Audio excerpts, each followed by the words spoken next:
Self லவ்னா என்ன, self லவ்ங்கிற பேர்ல நம்ம என்ன தப்பு பண்ணிக்கிட்டு இருக்கோம், 3 முக்கியமான கொஸ்டின் நம்மள்கிட்டே கேட்க வேண்டியது என்னென்ன இந்த வீடியோல டீட்டெயிலா இருக்கு. ஒரு கொஸ்டின் கேட்குறேன். நீங்கள் வீட்லேயும் சரி, இல்லை வேலை பார்க்குற இடத்துல, இல்லை உறவுகளுக்குள்ள உங்களுடைய எனர்ஜி, டைம் இது எல்லாத்தையும் ஸ்பெண்ட் பண்ணுறீங்க. என்னைக்காவது உங்களுக்குன்னு அந்த எனர்ஜியோ டைமோ ஸ்பெண்ட் பண்ணியிருக்கீங்களா? இதுதான் செல்ஃப் லவ். செல்ஃப் லவ் அப்படிங்கிறது ரொம்ப லக்ஸுரியான விஷயம் கிடையாது. இது நம்ம சர்வைவலுக்கு தேவைப்படுற ரொம்ப முக்கியமான விஷயம். பிகாஸ் செல்ஃப் லவ்னா நிறைய பேர் நினச்சிக்கிட்டு இருக்கிறது பிடிச்ச விஷயத்த வாங்குறது, ட்ரெஸ்ஸோ இல்லை ஜுவல்லோ, மொபைலோ, காரோ, இந்த மாதிரி பிடிச்ச விஷயத்தெல்லாம் தேவைங்கிறதெல்லாம் வாங்குறது தான் செல்ஃப் லவ் நினச்சிக்கிட்டு இருக்காங்க. கண்டிப்பாக கிடையாது.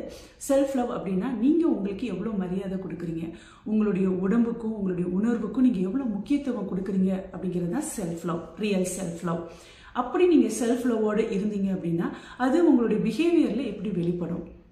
நீங்கள் நோ சொல்லுவீங்க, நோ சொல்ல வேண்டிய விஷயத்துக்கு நோ சொல்லுவீங்க, இல்லை எனக்கு வேணாம் அப்படிங்கிறத நீங்கள் தெளிவாக சொல்லுவீங்க.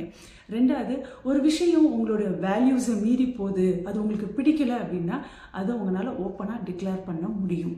மூணாவது, ஃபுல் டே நான் ஃபஸ்ட்டு சொன்ன மாதிரி உங்களுடைய வேலையிலையும் சரி, வீட்டு வேலையாக இருக்கட்டும், இல்லை நீங்கள் வேலை செய்கிற இடத்துல ப்ரொஃபஷனலாக இருக்கட்டும், ஃபுல் டே அவ்வளோ எனர்ஜி டைம் ஸ்பெண்ட் பண்ணுறீங்க. பர் டே ஒரு 10 நிமிஷம் உங்களுக்காக நீங்கள் டைம் ஸ்பெண்ட் பண்ணுவீங்க கண்டிப்பாக செல்ஃப் லவ்வோடு இருந்தீங்க அப்படின்னா. இந்த மாதிரி 3 விஷயமா பேசிக்காக உங்களோட செல்ஃப் லவ் வந்து வெளிப்பட ஆரம்பிக்கும்.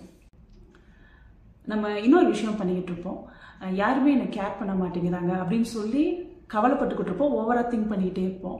இங்கே ஒரு விஷயம் கவனிக்கணும். ஃபஸ்ட்டு நீங்கள் உங்களுக்கு கேர் பண்ணீங்களா, நீங்கள் உங்களுக்கு முக்கியத்துவம் கொடுத்தீங்களா, ப்ரையாரிட்டைஸ் பண்ணீங்களாங்கிறத முதல்ல கவனிங்க.